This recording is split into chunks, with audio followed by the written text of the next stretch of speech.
నీ ఆశీర్వాదం వల్ల ఈరోజు నేను మరో పనిలోకి చేరుతున్నాను. ఎప్పట్లాగే నువ్వు తోడుగా ఉండి అన్నింటినీ సక్రమంగా జరిపించు, ఓకేనా? టెంకాయ సెలవు తీసుకుంటాను.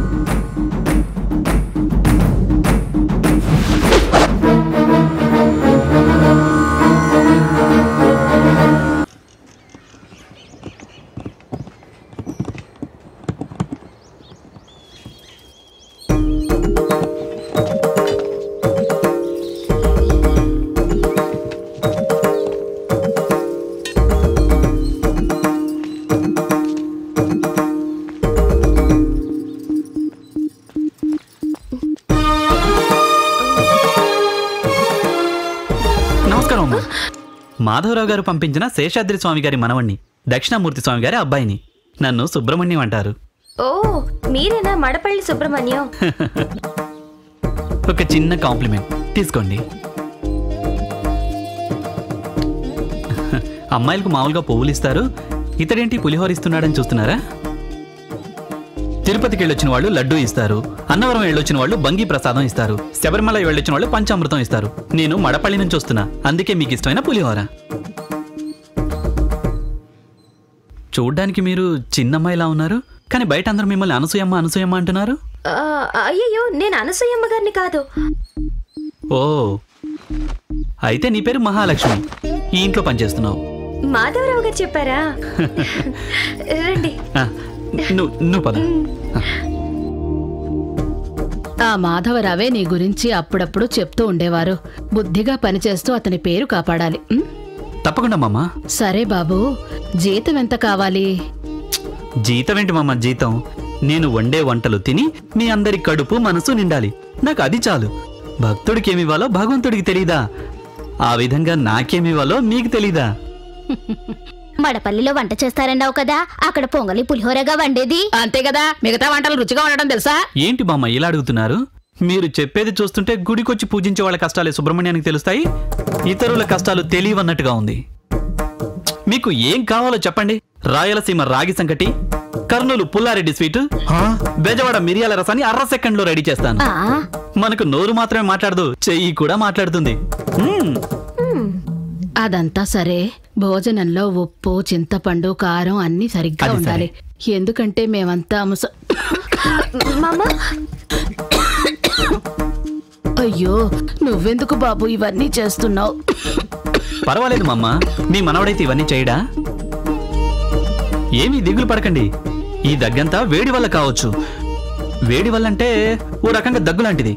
సొంటి, మిరియాలు, ధనియాలు, దాల్చిన చెక్క ఇవన్నీ వేసి గ్లాసు నీళ్ళలో మరగబెడితే 1/2 గ్లాసు నీళ్ళు వస్తాయి. అది తాగితే మాయమైపోతుంది. నువ్వు వంటవాడివా వైద్యుడివా? వంట చేసే దినుసుల్లో ఉన్న వైద్య గుణం తెలుసుకుంటే మనం తినే భోజనం కూడా మందే కదా మా అమ్మ. ఏంటి? ఆహా, ఇక నుంచి నేను ఒంటరిగా ఉన్నప్పుడే నన్ను మెచ్చుకోండి. ఇన్ని రోజులు నేను వండింది తినేసి ఈ రోజేంటి కొత్తగా వచ్చిన వాడిని మెచ్చుకుంటున్నారు అని మహా ఫీల్ అవుతున్నట్టుంది. అలా ఏం అనుకోదు బాబు. అలాగా? ఒంటరిగా ఉండి కష్టపడుతుండేది, నువ్విక్కడికి రావడం మహాలక్ష్మికి మంచిదే కదా. సరే సరే, ఇదిగో బాబు, కాస్త అన్నం వడ్డించు. అన్నమా? అన్నం చాలు మమ్మ. ఏంటి మీరు, షుగర్ ఉంది, గోధుమ ఉప్మా తినండి. అయ్యో, ఇంతకు ముందు వంట చేసిన వాళ్ళు చెప్పలేదనుకుంటాను. వెరీ గుడ్, ఇప్పుడే నువ్వు నాకు నిజంగా నచ్చావు. మంచిదమ్మా. ఇందులో ఏమిటమ్మా నీకెంత సంతోషం?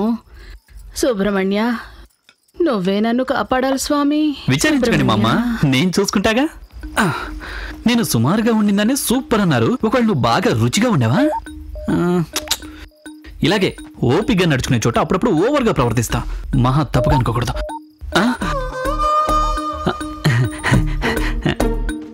అవును, ఈ టైంలో మనో సార్ ఎక్కడుంటారు? మనో సార్ నాకు తెలీదు. తెలియదా? ఎందుకు అడుగుతున్నానంటే నీతో మొదలుకొని ఈ ఇంట్లో ఉన్న అందరి దగ్గర 3 వంతులు మంచివాడు అనిపించుకున్నాను. మనోసారి కూడా భోజనం పెట్టి పూర్తి మంచివాడని పేరు తెచ్చుకుంటే ఈ ఇంట్లోని పర్మనెంట్ కావచ్చు కదా. అందుకే తప్పుగా అనుకోవద్దని చెప్పాను కదా.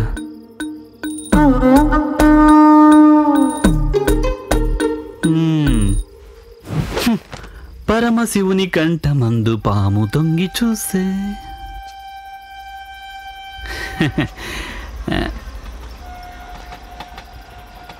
ఆహా, చంద్రుడు ఒక్క గరిట పిండితో ఊరంతటికీ దోశ. సుబ్రహ్మణ్యం, ఏం కవితరా!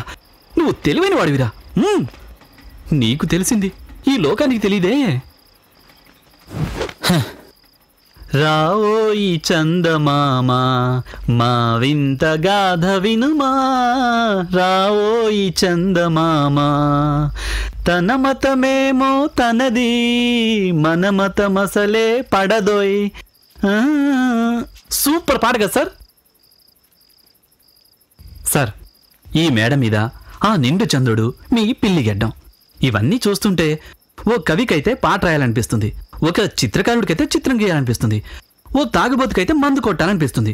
నేను వంటవాణ్ణి కాబట్టి ఈ అందమైన పౌర్ణమి రోజున నేను వంట చేసి నా చేతులారా వడ్డిస్తుంటే అది మీరు ఆనందిస్తూ తినాలనిపిస్తుంది. మీకేమనిపిస్తుంది సార్? ఎందుకన్నా కోపంగా చూస్తున్నారు? ఇప్పుడు నీకేం కావాలి? కింద చాలాసేపటి నుంచి మీకోసం ఒకరు ఎదురు చూస్తున్నారు. నేను వండిన వంట గురించి చెప్పాను సార్, నిజం. మా అమ్మ భోంచేసి సూపర్గా ఉందని సర్టిఫికెట్ ఇచ్చారు. అదేవిధంగా మీరు కూడా భోంచేసి సూపర్గా ఉందని నేను అడగకుండానే మీరే చెప్పారంటే. కాదు, అది ఎలా ఉందో చెప్పారంటే తృప్తిగా మనశ్శాంతిగా ఉంటుంది. అవన్నీ తీసి ఫ్రిడ్జ్లో పెట్టి నువ్వు వెళ్ళు. Okay sir. కింద మహాలక్ష్మి నా కోసం వెయిట్ చేస్తుంటుంది. మేమిద్దరం భోంచేసి మిగతాది ఫ్రిడ్జ్లో పెడతాం సార్. శుభరాత్రి సార్. గుడ్ నైట్ చెప్పాను సార్. తెలుగు వర్ధిల్లాలి, తెలుగు వర్ధిల్లాలి అని చెప్తుంటారు. తెలుగులో గుడ్ నైట్ చెప్తే దొంగ చూపులు చూస్తుంటారు. సార్ మూడేదో బాలేనట్టుంది. ఇది కూడా కలిసిపోయింది. వెన్నెలవే వెన్నెలవే మిన్నే దాటి వస్తావా, విరహాన జోడి నీవే. ఓయ్, ఎవరు? మహా. ఏంటి మహా, ఇక్కడ నువ్వు మాత్రమే ఒంటరిగా కూర్చొని భోజనం చేస్తున్నావు? నీకోసం ఒకళ్ళు చాలాసేపటి నుంచి మేడ మీద ఎదురు చూస్తున్నారు. నేను చంద్రుణ్ణి అంటున్నాను. అవును, నువ్వు వెన్నెల ముద్దలు తింటావంట కదా, నీ విన్నానులే. కాదు, మేడ మీద భోజనం చేస్తావని ఇరుగు పొరుగు అనుకుంటుంటే. సరే, అది వదిలే. నీకు విషయం తెలుసా? మేడ మీద మనోసారు ఒంటరిగా వెన్నెలను చూస్తూ ఫీల్ అవుతున్నారు. అది చూస్తుంటే ఆయనలో ఏదో ఒక లవ్ మ్యాటర్ జరుగుతోంది అనిపిస్తోంది. నువ్వు ఇంట్లో సీనియర్ కదా, నీకేమో తెలుసా దాని గురించి? అలాంటివి నాకేం తెలియవు. ఎంత అమాయకంగా మాట్లాడుతున్నావు మహా. అది మన యజమానులు ఎప్పుడు కుటుంబ విషయాలు పనులకి తెలియకూడదు, కారులో డ్రైవర్ని పెట్టుకుని రహస్యాలు మాట్లాడకూడదని చాలా చాలా సీక్రెట్ గా ఉంచుతారు. పని వాళ్ళు మనమే కదా పూనుకొని తెలుసుకోవాల్సింది. అలా చూడకు మహా, ఇందులో 2 మంచి విషయాలు కూడా ఉన్నాయి. అయ్యో, ప్రాబ్లం ఏంటో తెలిస్తే వీలైతే మనమే దానిని సాల్వ్ చేసి మంచి పేరు తెచ్చుకోవచ్చు. అలా కాదంటే మనమే జాలిగా మాట్లాడామంటే అందులో ఒక కిక్ ఉంటుంది మహా. నువ్వెందుకు పరాయి వాళ్ళ విషయంలో జోక్యం చేసుకుంటున్నావు? అలా వేరు చేసి మాట్లాడుకు మహా. ఎక్కడో పుట్టి పెరుగుతుంది ఉల్లిపాయ, అదేమన్నా మనకు మావనా బావనా? దాన్ని తరిగేటప్పుడు మన కళ్ళలో నీళ్లు వస్తుంటాయి కదా. అర్థం చేసుకున్నావు చూసావా? అటువంటిదే ఇది కూడా. మన చుట్టూ ఉన్న వాళ్ళ మీద మనకు కొంచెం శ్రద్ధ ఉండాలి మహా. ముత్తన్నా, ఏందమ్మా? ముందు తన్ని గెస్ట్ హౌస్ తీసుకెళ్ళండి. నస్సు తట్టుకోలేకపోతున్నాను. వెళ్ళేటప్పుడు లంబోదర స్వామికి భోజనం తీసుకెళ్ళండి. అలాగే అమ్మా.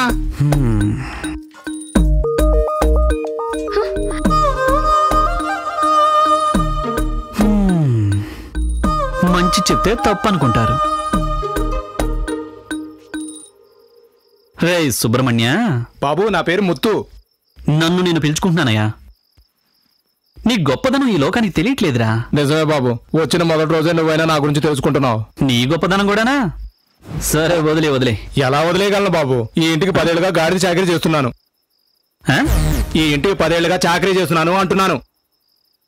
చూడు, గాడిద గాండ్రిస్తుంది, కుక్క మరుగుతుంది. మైండ్లో ఫిక్స్ చేసుకో. ఇలాంటి విషయాలు మన దగ్గర చాలా ఉన్నాయి.